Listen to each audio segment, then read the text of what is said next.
Hi hello నా పేరు గణేష్. ఆలయ రహస్యం 6వ భాగం.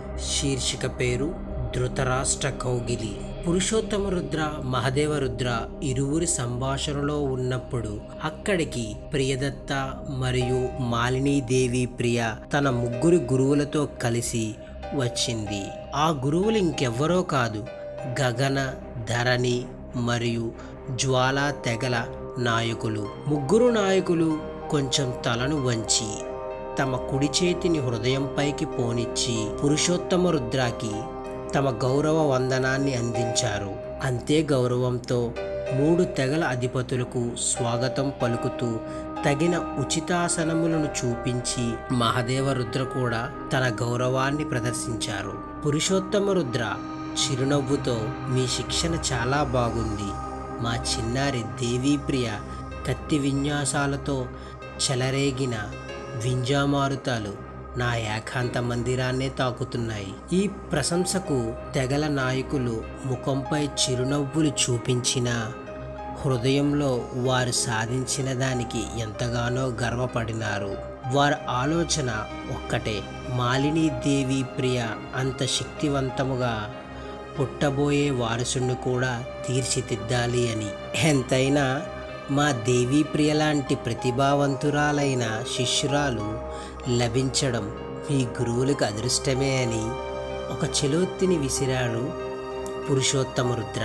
సరదాగా నవ్వుతూ మహదేవ రుద్ర, నాన్నగారు దేవీ ప్రియ కాదండి, మాలినీ దేవీ ప్రియ అని పలికెను. పురుషోత్తమ రుద్ర మోములో ఉన్న చిరునవ్వు మాయమై కించెత్తు కోపం తొంగి చూసింది.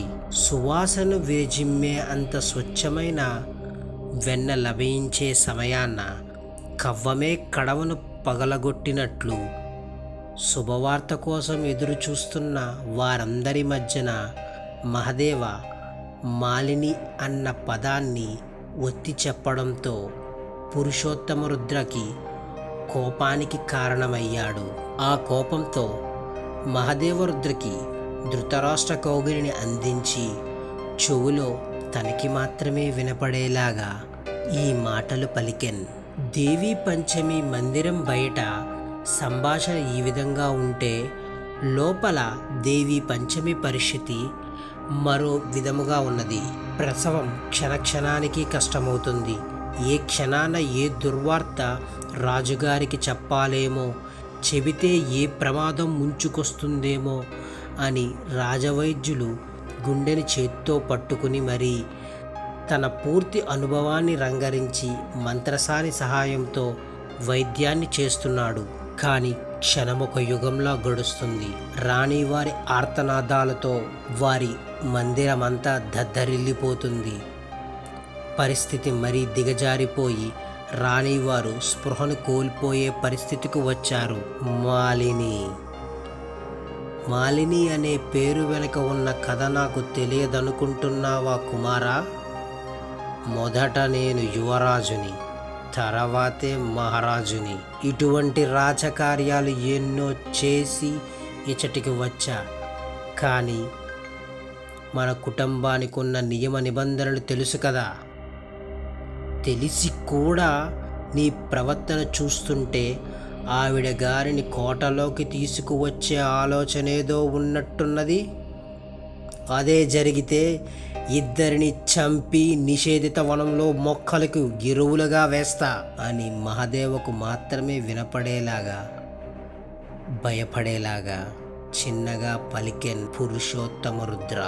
నెమ్మదిగా ధృతరాష్ట్ర కౌగిలి నుంచి తొలగించుకుని మహదేవరుద్ర, నాన్నగారు, మన రాచ కుటుంబపు నియమాలు నాకు తెలియదా? కోటలో ఎప్పుడూ ఒకే రాణి మాత్రమే ఉండాలి. తెలిస్తే సరిపోదు. నియమభంగం ఎప్పుడు జరగకూడదు.